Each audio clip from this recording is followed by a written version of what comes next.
कसं काय मंडळी बरं मग तर नेहमीप्रमाणे आधी देवाची पूजा वगैरे केली आणि आज पहिली गोष्ट म्हणजे आज माका काम सुरू होच्या आधीच नाश्तो गावलेलो तर का नाश्तो केलाय आणि त्यानंतर पिक्चर बघ बसलेलो आहे. आता थांबायचं नाही, यो पिक्चर असा माका वाटतं खूप जणांनी बघितलो असतलो पण मी बघूक नव्हतं आणि काल मी असंच स्क्रोल करत होते तर माका रील दिसली तर म्हटलं पिक्चर बघू आणि बघलंय तर माका खरंच खूप जास्त पिक्चर आवडलं, एकदम हार्ट टचिंग.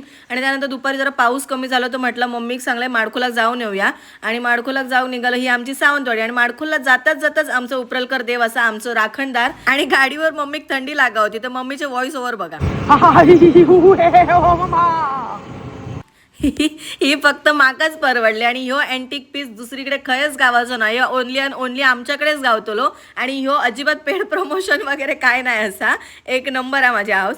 आणि त्यानंतर फायनली माडखोलाक पोचलो मस्ती करत करत.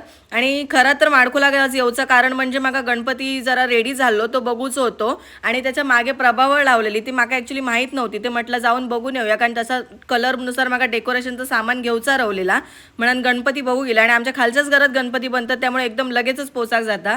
मग जरा खूप माका समजत असल्यासारखं मी गणपती बघलं आणि त्यानंतर पाऊस कमी काय जाय ना म्हणून मी आणि मम्मी निघालो आणि मी मस्त डान्स करते जादू जादू जादू. फायनली घरी इलंय, केस ओले झाले ते सुकवते. भेटू नेक्स्ट व्हिडिओमध्ये.